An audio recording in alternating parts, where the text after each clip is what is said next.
High heat and humidity continue to spawn significant severe weather across the United States, which will bring damaging winds, large to very large hail, tornadoes, and flash flooding rain to the United States over the next few days. And we're going to be highlighting that in today's forecast. Also, your tropical weather update at the very end. So stick around to the end of the video to get an update on the tropics as well. If you are here, you know we do straightforward, accurate, reliable weather coverage for southern Canada, the United States, and the tropics. So if you are here, make sure to subscribe to the channel. We do daily weather forecast breakdowns and diagnosis here on the videos. Make sure to like the video, give it a thumbs up, and share it with a friend, family member, and on social media. Helps to get the word out and this vital information to more and more people. We do have a severe weather forecast for you today on your Sunday, July 27th. In the yellow, we have scattered severe thunderstorms possible today from eastern South Dakota through much of southern and eastern portions of Minnesota, northern Wisconsin, and into western upper peninsula of Michigan there. That's where scattered severe thunderstorms are possible in yellow. Dark green, that's where isolated severe thunderstorms are possible anywhere across the upper Midwest, stretching back westward into North Dakota and Montana, and then over here into the mid-Atlantic states, including parts of northeastern North Carolina. Isolated severe thunderstorms are possible in dark green here as well. There is a formidable tornado risk here, okay? There is a 5% chance of tornadoes in brown across east central Minnesota and northwestern Wisconsin. Surrounding that in this green color is a 2% chance of tornadoes, and this includes western upper peninsula of Michigan, northern Wisconsin, much of the state of Minnesota, and far eastern South Dakota here as we go through your Sunday. As we go into Monday, tomorrow, July 28th, we have another yellow area where scattered severe thunderstorms are possible from central and eastern South Dakota into southwestern Minnesota, far northwestern Iowa with a isolated threat for severe thunderstorms, stretching from western Wisconsin all the way back into west central portions of Montana, where isolated severe thunderstorms are possible there in the dark green. And there is in green a 2% chance of tornadoes from South Dakota into southwest Minnesota as we go into Monday afternoon and evening. Let's first break down the central U.S., then we'll go to the eastern U.S., and then the western U.S. after that. Let's look at our storm energy. Lots of energy building up in the atmosphere here for today, up over 4,000 joules per kilogram, and that will be plenty of storm fuel to get those storms to become severe this evening and into the overnight hours. We'll wash out the storm energy as that complex of storms move southeastward overnight. And then we'll start to build that storm energy back up again, maybe even stronger tomorrow on Monday, up over 5,000 joules per kilogram. And then we'll use up that storm energy with a second complex of storms. So let's look here at what the radar could look like. This is a simulated version, so it may not look exactly like this, but you get an idea of what the atmosphere is capable of. So here at noon, outside of a shower up here in northeast North Dakota, northwest Minnesota, things look quiet. A couple thunderstorms down here near Houston as well. Those are not likely to be severe. And as we go into the afternoon, things are still going to be very quiet. We're going to see a lot of heat and a lot of humidity building. As you walk outdoors, you feel that moisture, right? Those dew points are in the 70s, near 80 degrees in some spots. It's the air you can wear, and that's that storm energy that's really starting to build through the afternoon. By about 6, 7 o'clock this evening, we're going to watch explosive storm development here in central portions of Minnesota, just north and west of the Twin Cities. These initial storms will be called supercells, and they could be capable of producing tornadoes. That's why we have that 5% chance of tornadoes. So early this evening, 6, 7 o'clock, be watching out for that north and west of the Twin Cities. As we go through the evening hours, closer towards 11 o'clock and then midnight, we'll see a couple clusters of thunderstorms evolve with embedded supercells, so the tornado risk will continue, but the damaging wind and hail threat will increase as we go into later this evening and into the early overnight hours around midnight. And then after midnight, 3, 4 o'clock in the morning, we're going to have a line of storms surging southeast here along that instability gradient into eastern Iowa, south central Wisconsin, and entering into northern Illinois with an attendant heavy rain and damaging wind threat where winds could exceed 60 miles per hour. That's enough to down some smaller trees, at least, branches, getting broken off, and even power lines as well.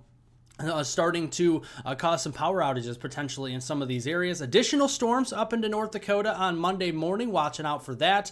And then as we go through midday Monday, a lot of those storms will reside up in North Dakota, northwestern Minnesota. And then as we go through the afternoon and evening, again, a similar track. We're going to see those supercells initially develop with the tornado risk across Minnesota, back into eastern South Dakota on Monday afternoon and evening. And then a big line of storms will be moving southward, and that could produce a lot of heavy rain and more damaging wind gusts over 60 miles per hour.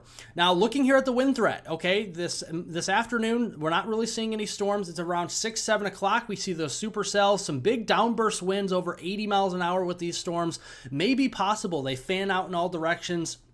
And there's a threat for hail and tornadoes in that, as well as locally heavy rainfall. And then that complex or line of storms will move further to the south and along the leading edge. That's where you look for 60, perhaps upwards to 70 mile per hour wind gusts into your Monday morning. Cedar Rapids, Iowa City, Dubuque, over here toward Janesville, Monroe, and Madison, eventually entering into the Rockford area. And then once you get south of I-80 and toward I-74 in Illinois, toward Peoria, that's where those storms are going to be weakening as we go into the mid-morning hours on Monday.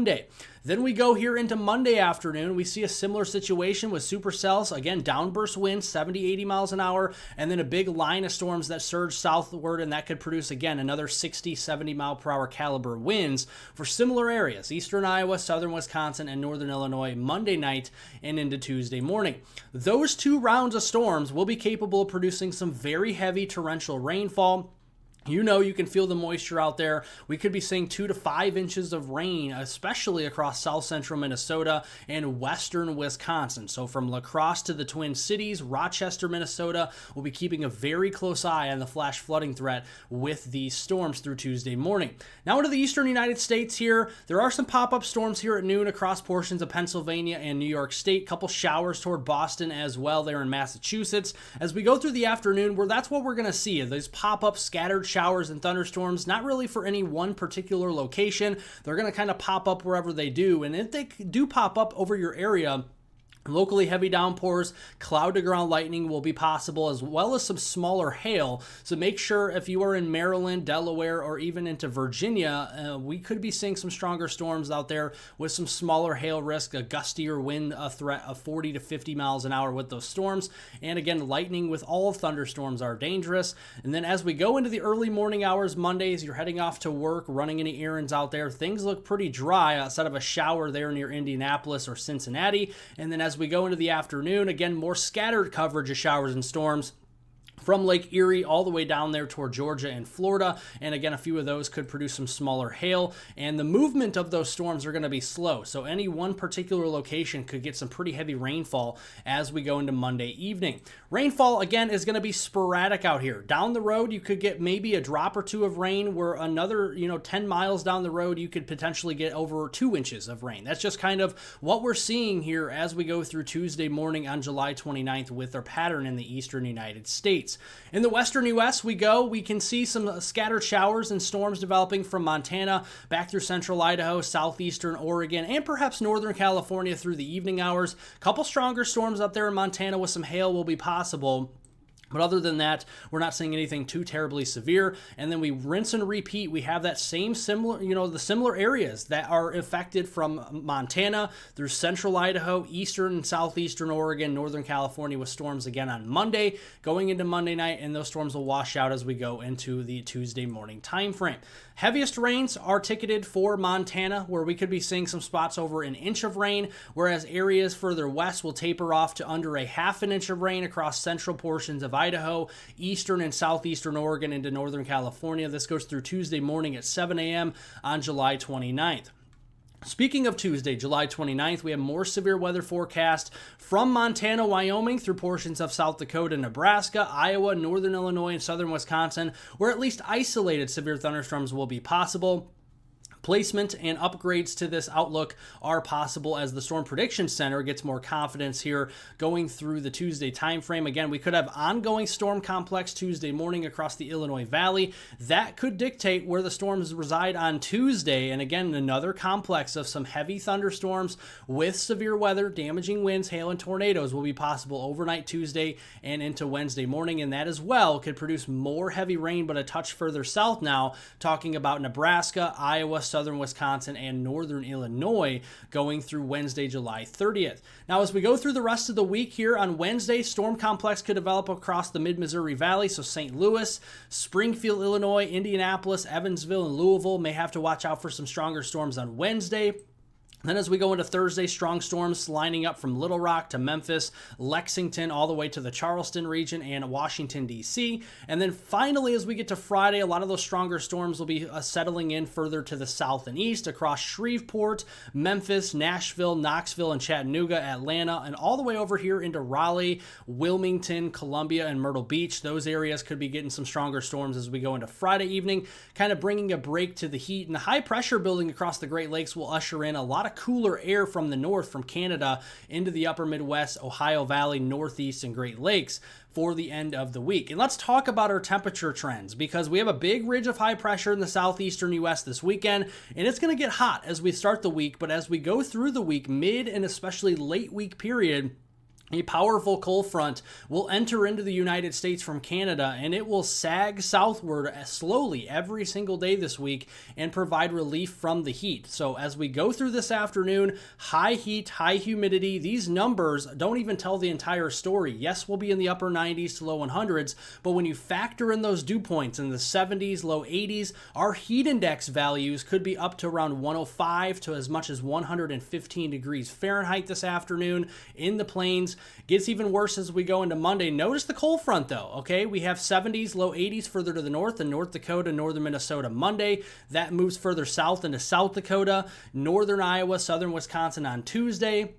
Then as we go into Wednesday, more of the 70s moving further to the south. Now we're talking more of the Midwest there by the middle of the week. And then Thursday to end the month, or Friday to begin the month of August, we'll be seeing more of those widespread 70s and much lower humidity as well, with the heat suppressed much further to the south toward Texas, Florida, and the Gulf Coast.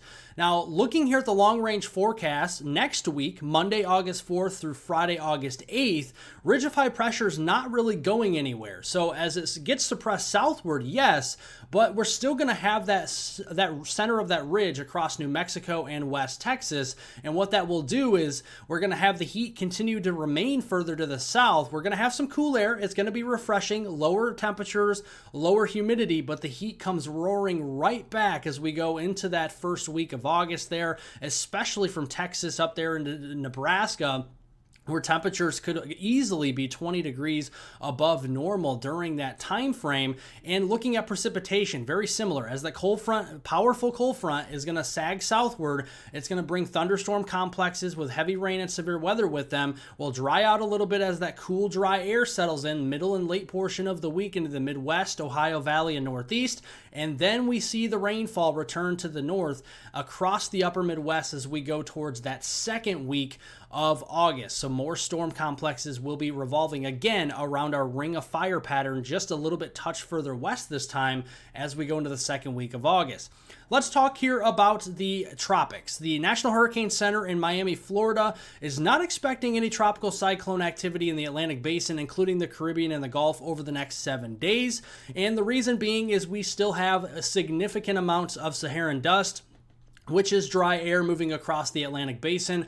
Big plume of it coming off of the African coast early this week, and it will be entering into the main development region and eventually spreading toward the Lesser Antilles and the Caribbean once we get into early August, again suppressing some of that tropical activity here that we could see in late July. Now, there could be attempts at a tropical depression, tropical storm at times in the main development region in between the dry air pockets, but I don't think it will survive far enough to the west to really be a major threat to anyone in the Caribbean or the Gulf. What we have to watch, though, is once that cold front moves south and east off the United States during the middle and late portion of next week, that could start to get a little low pressure system going right off the coast of North Carolina. That could be interesting. We'll have to see what comes of that. Otherwise, that looks like a fish storm if it moves away from the East Coast. Looking here in contrast, we are tracking Tropical Depression 1C here in Central Pacific, just south and east of Hawaii right now, 35 mile per hour sustained winds. Movement is due west at 13 miles per hour. It is forecast to become a tropical storm over the next few hours and likely remain at tropical storm status through Thursday morning before falling off to post-tropical cyclone west-southwest of Hawaii as it enters some cooler waters over there. But in general, the East Pacific is very busy. We got a 30% chance there in yellow, right on the heels of Tropical Depression 1C. And then we have a 50% chance of development not too far off the Mexico coast. That's going to be moving north and westward, thankfully off of the coast there of Mexico, bringing more indirect impacts than direct impacts. But you can see here, if we look at the storm, the Tropical Depression 1C, it's going to be well south of Hawaii. So indirect impacts, yes, could maybe have some high currents and stuff like that, rip current risks for the Big Island, but nothing too significant. And then as we go through portions of the weekend, things will be very, very quiet there for Hawaii. In the East Pacific as a whole, things are very active, right? We're going to have a lot of these wave trains of systems coming in, some tropical storms, maybe even a hurricane in the mix as we go through the first week of August. A lot of these are going to be in the open water of the East Pacific and the Central Pacific, but again, we'll continue to watch the coast there of western Mexico and Hawaii as these storms kind of move around here like a ping pong ball. You know, if you're playing ping pong on a ping pong table, you don't know where the ball's going to go. That's kind of where these systems are and kind of how they're acting there in the East Pacific. Well, thank you all for watching. Make sure to give the video a like, a thumbs up. Make sure to share it with a friend, family member, and on social media. And if you like straightforward, accurate, reliable coverage daily here on the channel, make sure to subscribe to the channel. We'll have another video forecast out for you either later today or tomorrow. And also, if you have any comments, questions, and concerns, make sure to jot that down in the comments section down below this video. I'm here 24/7, all day, all night to answer any and all questions, comments, and concerns that you may have. Thank you, everybody, for watching. Thank you all for your support, and have a wonderful and safe rest of your Sunday out there.